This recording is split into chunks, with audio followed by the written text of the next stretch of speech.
నమస్కారం, welcome to G7 news bulletin. ముందుగా headlines.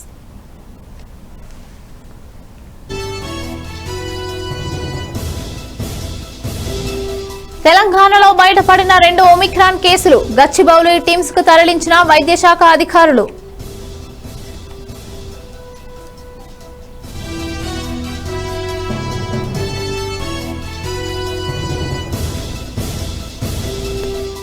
Jangareddygudem bus ప్రమాదంలో 9 మంది మృతి. మృతుల కుటుంబాలకు 5 లక్షల పరిహారం ప్రకటించిన ప్రభుత్వం.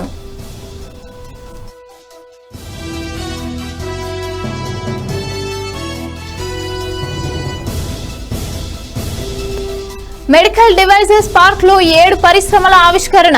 లైఫ్ సైన్సెస్ రంగంలో హైదరాబాద్ సుస్థిరమన్న మంత్రి కేటీఆర్.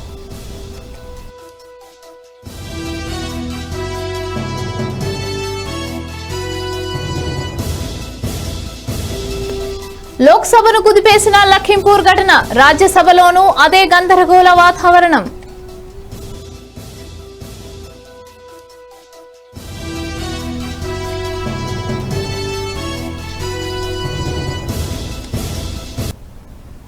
ప్రపంచవ్యాప్తంగా డేంజర్ బెల్స్ మోగిస్తున్న ఒమిక్రాన్ వేరియంట్ తెలంగాణకు పాకింది. హైదరాబాద్ లో 2 ఒమిక్రాన్ కేసులు నిర్ధారణ అయ్యాయి. కెన్యా, సోమాలియా నుంచి వచ్చిన 2 ప్రయాణికులకు కోవిడ్ పాజిటివ్ వచ్చింది. వారి నమూనాలను CCMB జీనోమ్ సీక్వెన్సింగ్ కు పంపగా ఒమిక్రాన్ గా నిర్ధారణ అయినట్లు తెలంగాణ వైద్య ఆరోగ్య శాఖ వెల్లడించింది. ఒమిక్రాన్ కేసుల వివరాలను ప్రజారోగ్య శాఖ సంచాలకులు డాక్టర్ శ్రీనివాసరావుకు మీడియాకు వివరించారు. 12వ తేదీ కెన్యాకు చెందిన 24 ఏళ్ల మహిళ రాజీవ్ గాంధీ అంతర్జాతీయ విమానాశ్రయానికి వచ్చారని, ఆమెకు నిర్వహించిన జీనోమ్ సీక్వెన్సింగ్ పరీక్షలో ఒమిక్రాన్ నిర్ధారణ అయినట్లు ఆయన తెలిపారు. హైదరాబాద్ టోలీ చౌకీలో ఆమెను గుర్తించి గచ్చిబౌలిలోని టిమ్స్ కు తరలించినట్లు చెప్పారు. బాధిత మహిళకు సన్నిహితంగా ఉన్న 2 కుటుంబ సభ్యుల శాంపిల్స్ కూడా సేకరించినట్లు తెలిపారు. కెన్యా మహిళతో పాటు సోమాలియాకు చెందిన 23 ఏళ్ల వ్యక్తికి కూడా ఒమిక్రాన్ కేసు. సమావేశాలు, ఉత్సవాలు ఏవైతే వీటన్నిటికీ అవసరమైతే తప్పితే దూరంగా ఉండడానికి ప్రయత్నం చేయడం, వీటితో పాటు వ్యాక్సిన్ తీసుకోవడం ద్వారా తప్పకుండా మనం స్టాప్ చేసుకోవడానికి అవకాశం ఉంటుంది. అండ్ ఎస్పెషల్లీ ఎందుకంటే ఇప్పుడు ఒక 2 పాజిటివ్ కేసులు, ఒకటి కెన్యా నుంచి, ఇంకోటి సోమాలియా నుంచి వచ్చిన వ్యక్తుల్లో మనం నిర్ధారించుకున్నాం. కాబట్టి ఇంకా కూడా అంటే మన ఎయిర్పోర్ట్ సర్వేలెన్స్ సిస్టమ్ ఎంత ఎఫెక్టివ్గా పనిచేసింది, మనం ఎంత ఫాస్ట్గా, ఎందుకంటే 12వ తారీఖు మన కేసులు వస్తే వితిన్ 36 అవర్స్లో మనం ఈరోజు ఈ జీనోమ్ సీక్వెన్స్ సంబంధించి రిపోర్ట్స్ని మనం డిక్లేర్ చేసుకోవడం జరిగింది. ఇంతవరకు మొత్తం మీద నిన్న ఎన్వైరన్మెంట్తో కలుపుకుంటే సుమారు 5,396 మంది మనకి ఎట్రిస్క్ కంట్రీస్ నుంచి రావడం జరిగింది. వీళ్ళలో మొత్తం మీద కోవిడ్ పాజిటివ్గా 18 మంది రావడం జరిగింది. దీంట్లో 15 ఒమిక్రాన్ వేరియంట్కి నెగిటివ్గా, అలాగనే కేవలం మన దగ్గర దిగిన తర్వాత వచ్చిన వాళ్ళు 3 పాజిటివ్గా, 2 మన నగరంలోకి ప్రవేశించిన ఈ 2 దేశస్తులు, అలాగని ఇంకో వ్యక్తి వెస్ట్ బెంగాల్కి చెందిన వ్యక్తి, అతను ఇమీడియట్గా ఆ ఫ్యామిలీ అంతా కూడా వెస్ట్ బెంగాల్కి ఇవ్వడం జరిగింది, వెళ్ళిపోవడం జరిగింది. సో కాబట్టి ఇంకా కూడా ఎయిర్పోర్ట్ సర్వేలెన్స్ ఏవైతుందో ఈ ఎట్రిస్క్ కంట్రీస్తో పాటు నాన్ రిస్క్ కంట్రీస్, ఇప్పుడు వచ్చిన 2 కూడా మనకి నాన్ రిస్క్ కంట్రీస్ నుంచి వచ్చిన వ్యక్తులు. సో వీళ్ళలో కూడా సర్వేలెన్స్ సిస్టమ్ని కూడా ఇంకా ఫర్దర్గా స్ట్రెంథన్ చేస్తాం. ఎందుకంటే మన ర్యాండమ్ టెస్టింగ్లోనే మనకి 2 ఈరోజు బయటపడటం జరిగింది. అండ్ వీళ్ళ కాంటాక్ట్స్ అన్నిటి కూడా ఆల్రెడీ ట్రాక్ చేస్తున్నాం, ఇంకో వ్యక్తిని కూడా ట్రాక్ చేస్తాం. ఈ ప్రాసెస్ అంతా కూడా మనకి కంటిన్యూ అవుతుంది. దయచేసి ముఖ్యంగా ప్రజలకు చెప్పేది ఏంటంటే ఇలాంటి వదంతులు, అసత్య ప్రచారాలు నమ్మొద్దు.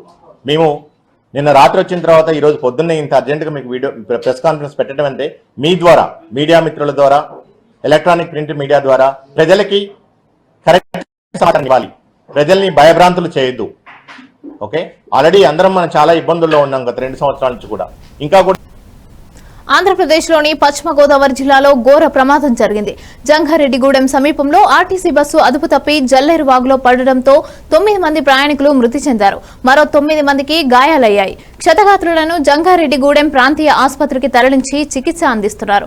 బస్సు వాగులో పడిన సమయంలో అందులో 59 మంది ప్రయాణికులు ఉన్నారు. మృతుల్లో ఎక్కువగా మహిళలు, చిన్నారులు ఉన్నారు. జల్లేరు వాగుపై ఉన్న వంతెన రైలింగ్ ను ఢీకొని బస్సు వాగులో పడినట్లు స్థానికులు చెబుతున్నారు.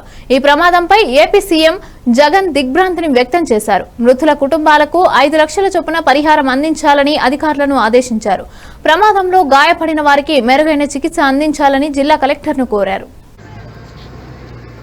ఒక బస్సులో భద్రాచలం నుంచి జంగారెడ్డిగూడెం వైపు వెళ్తున్న బస్సులో ఒక 47 మంది జనాలతో వెళ్తుందని తెలిసింది. ఆ బస్సు రీజన్స్ ఫర్ ఇంకా ఎస్టాబ్లిష్ అవ్వలేదు. కంట్రోల్ తప్పి జల్లేరు వాగులో పడిపోయింది. జల్లేరు వాగులో పడిపోగానే వెంటనే ఇక్కడ ఉన్న కొందరు వ్యక్తులు వెంటనే దూకి రెస్క్యూ చేయడం జరిగింది. అండ్ యాజ్ వెల్ యాజ్ వెంటనే police team as well as rescue team కూడా వెంటనే రావడం వల్ల చాలా మంది స్మాల్ ఇంజరీస్తో బయటకు తీసి రెస్క్యూ చేయడం జరిగింది. అన్ఫార్చునేట్లీ బయటకు తీసిన వాళ్ళు ఒక 8 మెంబర్స్ వరకు డెడ్ బాడీస్ వచ్చాయి. So it's unfortunate thing and all the rescue is being going on. Hopefully everything will be fine. Control తప్పింది ఇక్కడ నుంచి ఈ చెట్టు కాడ నుంచి ఊపుకుంటూ van DCM van driver control తప్పుకుంటూ బండి ఊపుకుంటూ వస్తుంది. నా ముందు ఒక టీవీ అతను కూడా అతను చూసి పడిపోయాడు భయం వేసి. మేము ఆపుకున్నాం. ఒక 6 పిల్లలు గుద్దుకొని బండి ఒక నిమిషం ఆగింది. బండి ఆగిన తర్వాత బస్సు పడిపోయింది. వెంబడి వచ్చి ముందు కాపుకొని నా బండిలో తాళ్ళు గట్టి తీసి నాతో పాటు ఒక సెక్రటరీ పనిచేసే అతను అతను కూడా వెంబడి ఇద్దరు దూకిన వరకు జనం లేపుకొని వచ్చిన అంతలోగా మరి వచ్చింది పడవలు. ఆ సాయంత్రం అంతా లేపుకొచ్చింది. గ్రామంలో జల్లేరువాగులో ఏపీఎస్ఆర్టీసీ బస్సు అనేది బోల్తా పడటం జరిగింది. ఎదురుగా వస్తున్న వాహనాన్ని తప్పించిపోయి ఈ వాగులో పడినట్టుగా ప్రాథమిక సమాచారం అనేది మాకు అందింది. ఇక్కడ మేము అన్ని సహాయక చర్యలు కూడా తీసుకున్నాము. ఇమీడియట్గా యాక్సిడెంట్ జరగానే అందరూ కూడా ఇక్కడ పార్టిసిపేట్ చేసి ఎవరైతే ఇంజర్డ్ పర్సన్స్ ఉన్నారో వాళ్ళందరినీ కూడాను లోకల్ హాస్పిటల్కి, ప్రైవేట్ హాస్పిటల్కి, గవర్నమెంట్ హాస్పిటల్స్కి అన్నట్లుగా కూడా మేము ఆల్రెడీ పంపించడం జరిగింది. ఎవరైతే చనిపోయిన వారు ఉన్నారో వాళ్ళందరినీ కూడాను వాళ్ళ ఐడెంటిటీని ఇప్పుడు గుర్తించడానికి మేము చేస్తున్నాము. ప్రస్తుతానికి వచ్చి 8 మంది చనిపోయినట్టుగా ప్రాథమిక సమాచారం అండి. వాళ్ళ ఐడెంటిటీని ఇప్పుడు మేము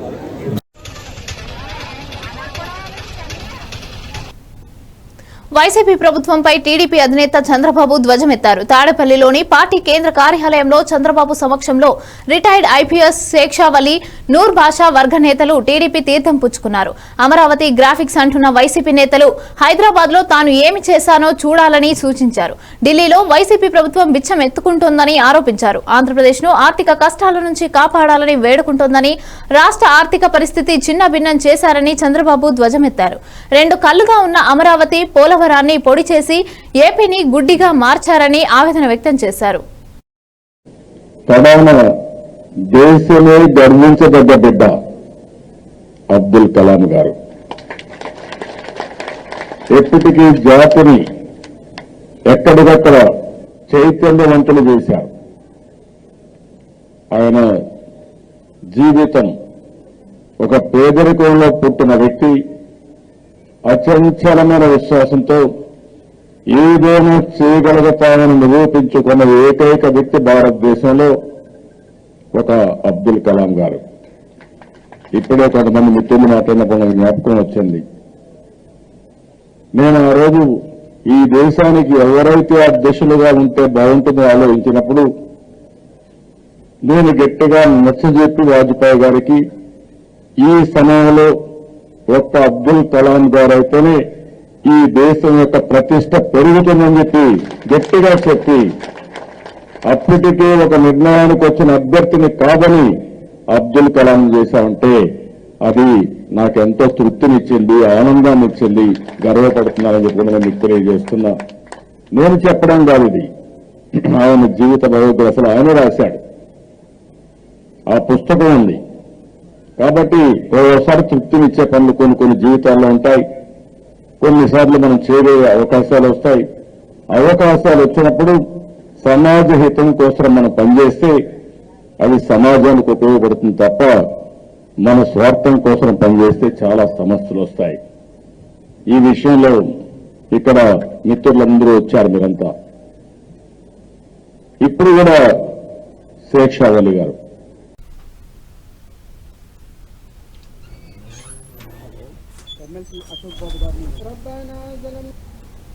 మెడికల్ డివైజెస్ పార్క్ అద్భుతంగా రూపుదిద్దుకుంటోందని మంత్రి కేటీఆర్ కితాబిచ్చారు. ఒకే రోజే 7 పరిశ్రమలను ఆవిష్కరిస్తున్నట్లు ఆయన చెప్పారు. సంగారెడ్డి జిల్లా పరిధిలోని సుల్తాన్పూర్లోని వైద్య పరికరాల పార్కులో 7 కంపెనీలను మంత్రి కేటీఆర్ ప్రారంభించారు. 50 కంపెనీలు ఇక్కడ భూమిని తీసుకున్నాయని, వాటిల్లో 7 కంపెనీలు ఇప్పటికే ప్రారంభమైనట్లు తెలిపారు మంత్రి. Hyderabad life sciences capital of ఇండియాగా ఎదిగిందని, లైఫ్ సైన్సెస్ రంగంలో హైదరాబాద్ ఇక ముందు కూడా తన స్థానాన్ని సుస్థిరం చేసుకుంటుందని మంత్రి కేటీఆర్ ఆశాభావం వ్యక్తం చేశారు. Of tremendous growth in both the Indian economy and its healthcare sector, coupled with availability of skilled human resource and low operation costs, it is critical time to capitalize on the opportunities in the medical devices sector available within India and particularly the MedTech Park of Hyderabad. The comprehensive and vibrant multidisciplinary ecosystem of Hyderabad clearly differentiates the city from the rest of the country. While there are more than 20 innovation centers in Hyderabad, the government has also established the country's largest prototyping facility called as T-Works to support the development activities and enable the manufacturing activity at the Medical Devices Park.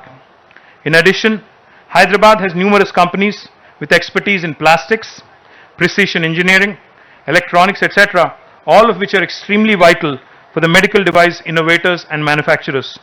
As a natural outcome, the city is making rapid strides in redefining healthcare for India. We need to help these companies innovate and develop products that are more advanced, efficient, and most importantly, affordable.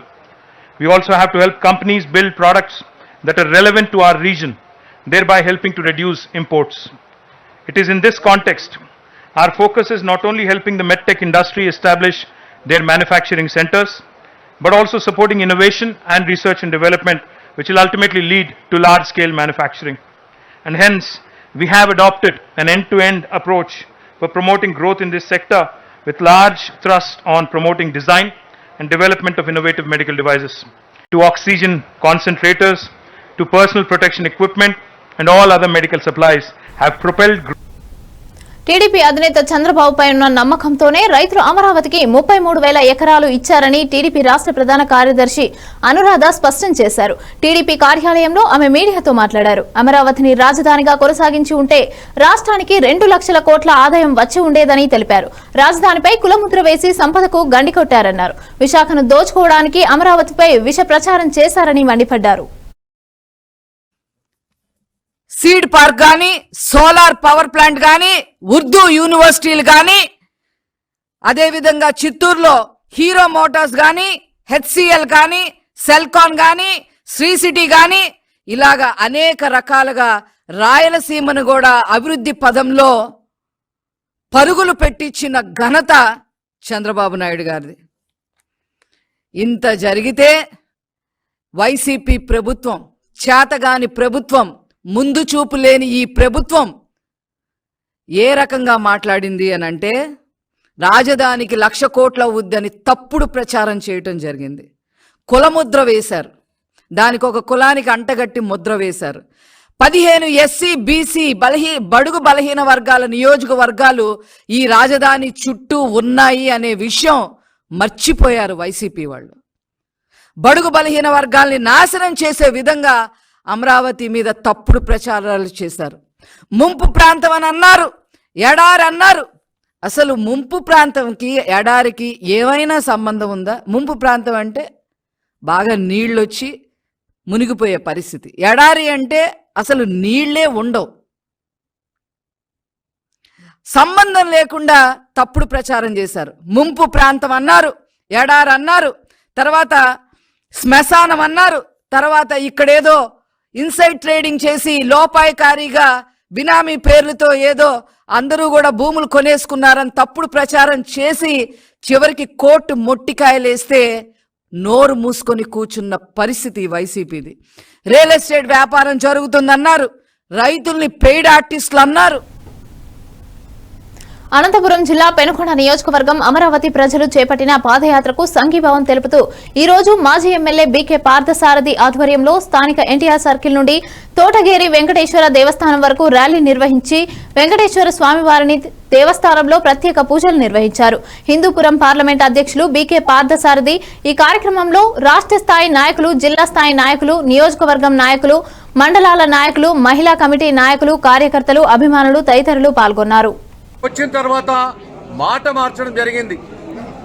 ఆ రోజు assembly సాక్షిగా, ఆ రోజు శాసనసభలో 2014లో ఎన్నికైన తర్వాత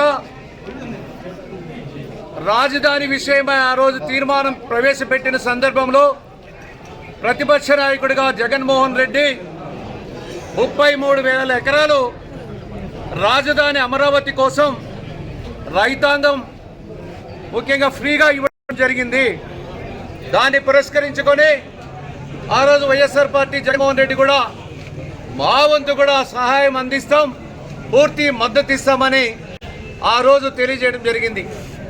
అమరావతి అద్భుతమైనటువంటి నగరాన్ని తీర్చిదిద్దాలనేటువంటి ఒక సంకల్పంతో ఆనాడు చంద్రబాబు నాయుడు గారు అన్ని విధాలా సహకరించి మేఘాల మీద సింగపూర్ కన్సల్టెంట్తో వాళ్ళతో చర్చించి వారి యొక్క సహాయ సహకారాలతో దేశ ప్రపంచంలోనే ఒక అద్భుతమైనటువంటి నగరాన్ని నిర్మించాలని తలపెట్టి రోడ్లు వేయడం జరిగింది, కోర్టు నిర్మించడం జరిగింది, అసెంబ్లీకి సంబంధించినటువంటి భవనాలు నిర్మించడం జరిగింది. అన్ని రకాల శరవేగంగా అభివృద్ధి చెందుతున్నటువంటి దశలో 2019 ఎన్నికల్లో తెలుగుదేశం పార్టీ ఓడిపోవడం, వైఎస్ఆర్ పార్టీ అధికారంలోకి రావడం, అదేవిధంగా జగన్మోహన్ రెడ్డి మాట మార్చి మడమ తిప్పడం జరిగింది. ఆ సందర్భంలోనే లేనిపోని ఇబ్బందులు చేయడం, అదేవిధంగా అభివృద్ధికి ఆటంకాలు చేయడం జరిగింది. అదేవిధంగా 3 రాజధానులు నేను పెడతానని ముఖ్యంగా జగన్మోహన్ రెడ్డి కర్నూలు కానీ, అదేవిధంగా విజయవాడ కానీ, విశాఖపట్నం కానీ రాష్ట్రాన్ని 3 ముక్కలు చేయాలనేటువంటి ఉద్దేశంతో ప్రవేశపెట్టడం, అదేవిధంగా కోర్టు కూడా అడ్డుకోవడం జరిగింది. ఇదే క్రమంలోనే దాదాపుగా 700 పైచిలకు రోజులు ఈరోజు అమరావతిలో ఉన్నటువంటి రైతాంగం, అదేవిధంగా మహిళా సోదరిమణులు, అదేవిధంగా సోదరులందరూ కూడా అకుంఠితమైనటువంటి దీక్షతో పోరాటం చేస్తూ, అదేవిధంగా న్యాయస్థానం టు దేవస్థానం తిరుపతికి ఈరోజు పాదయాత్ర ద్వారా రావడం, ఆ వెంకటేశ్వర స్వామి యొక్క దర్శనాన్ని చేసుకొని ఆ వెంకటేశ్వర స్వామికి ముఖ్యంగా మొక్కుబడి తీర్చుకొని, అదేవిధంగా ఈ జగన్మోహన్ రెడ్డికి బుద్ధి తెప్పించమని అందరూ కూడా వేడుకునే దానికి వచ్చారు. ఆ భగవంతుడు కూడా మేము కూడా వాళ్ళందరూ కూడా సంఘీభావం తెలియజేస్తున్నాం. అతనికి మంచి బుద్ధి కల్పించమని ఈ పెనుగొండ నియోజకవర్గం నుండి కూడా ప్రజానీకమంత్రులు కూడా వ్యక్తం చేయడం జరుగుతూ ఉంది. Thank you.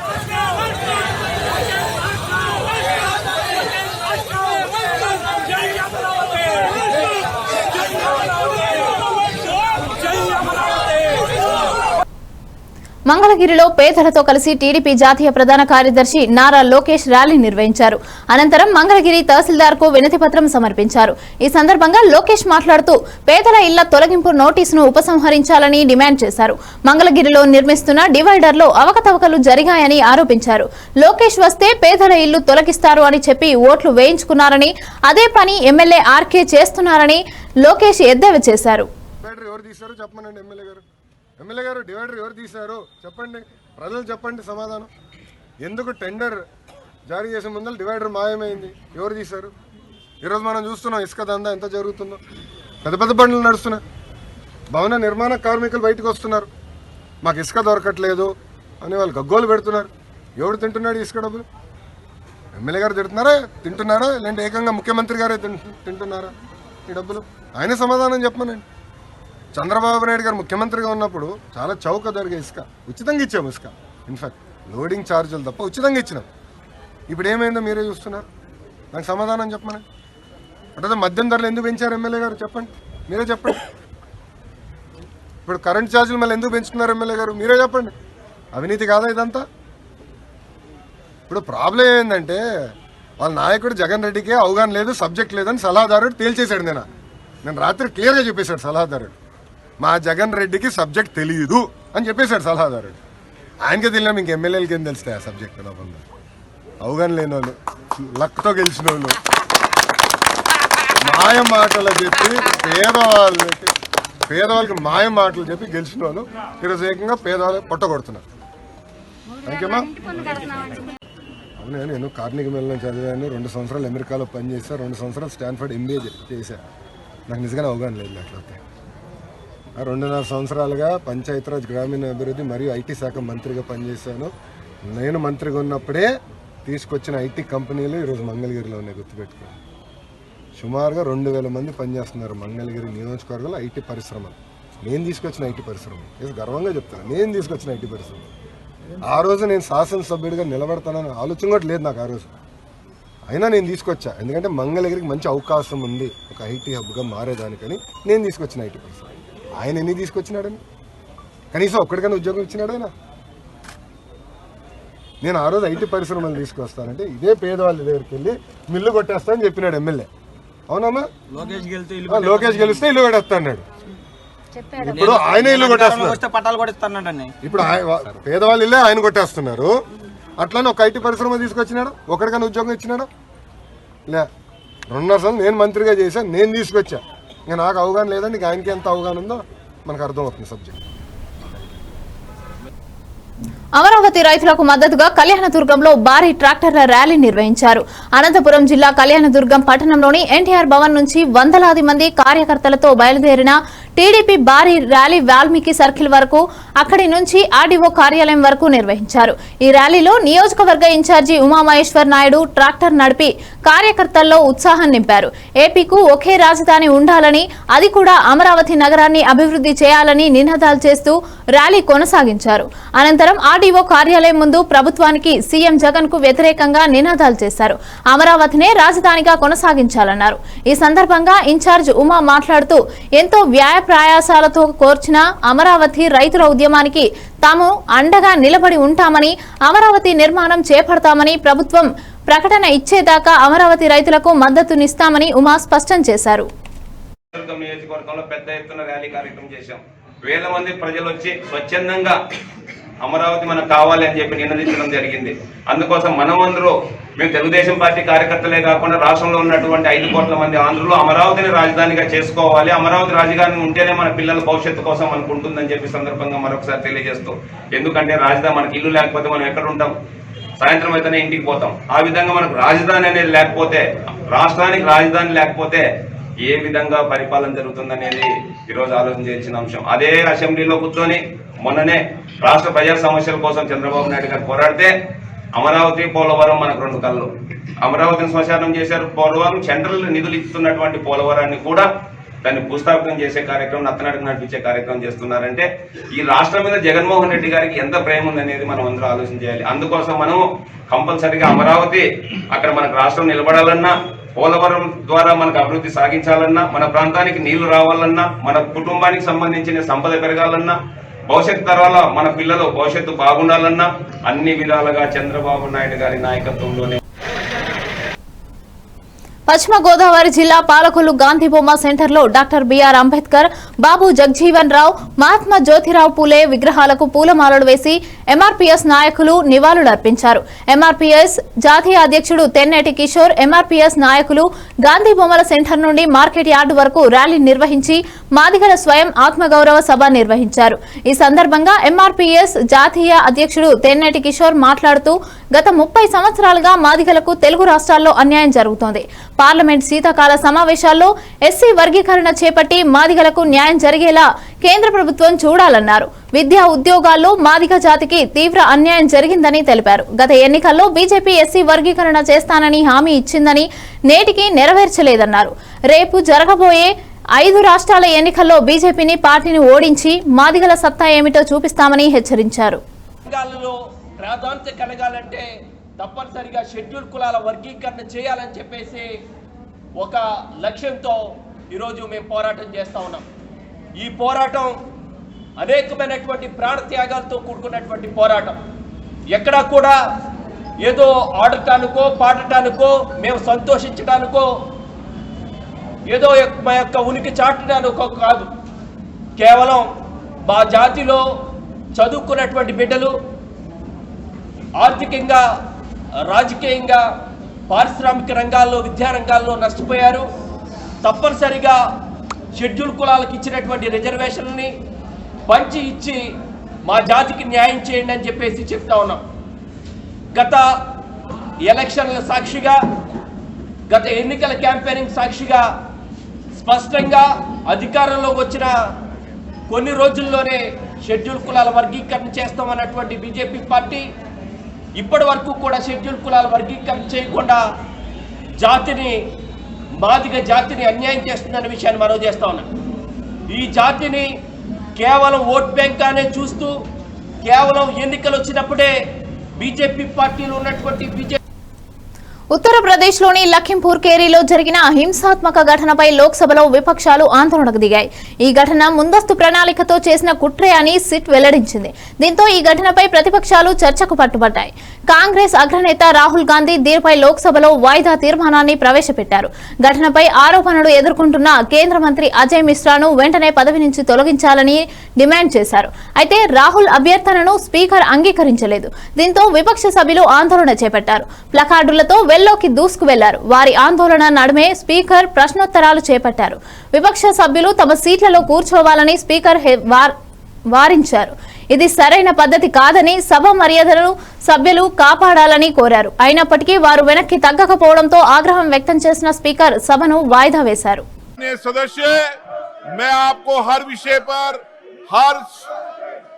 चर्चा और संवाद कराना चाहता हूं। ये सदन स्वस्थ चर्चा करने का सदन है। मेरा आपसे आग्रह है, आप तख्तियां लहराने के लिए यहाँ पर नहीं आए, नारेबाजी के लिए नहीं है। सदन की कार आप बैठना चाहते हैं, मैं आपको आफ्टर क्वेश्चन वर्क आपको बोलने की इजाजत दूंगा। आप बैठिए सीट पर। आप अगर सीट पर बैठेंगे तो प्रश्नकाल के बाद मैं आपको इजाजत दूंगा। प्रश्नकाल स्थगित कभी। बुलेटिन मुगिंचे ముందుగా మరోసారి హెడ్లైన్స్.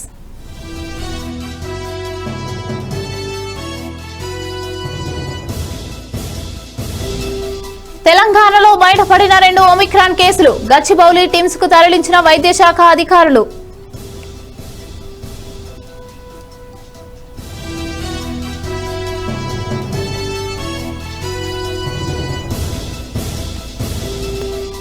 జంగారెడ్డిగూడెం బస్సు ప్రమాదంలో 9 మంది మృతి. మృతుల కుటుంబాలకు 5 లక్షల పరిహారం ప్రకటించిన ప్రభుత్వం.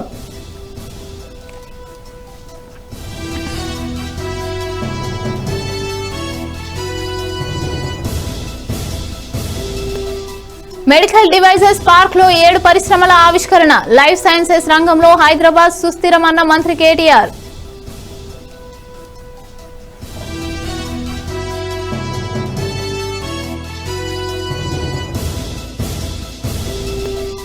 లోక్సభను కుదిపేసిన లఖింపూర్ ఘటన. రాజ్యసభలోనూ అదే గందరగోళ వాతావరణం.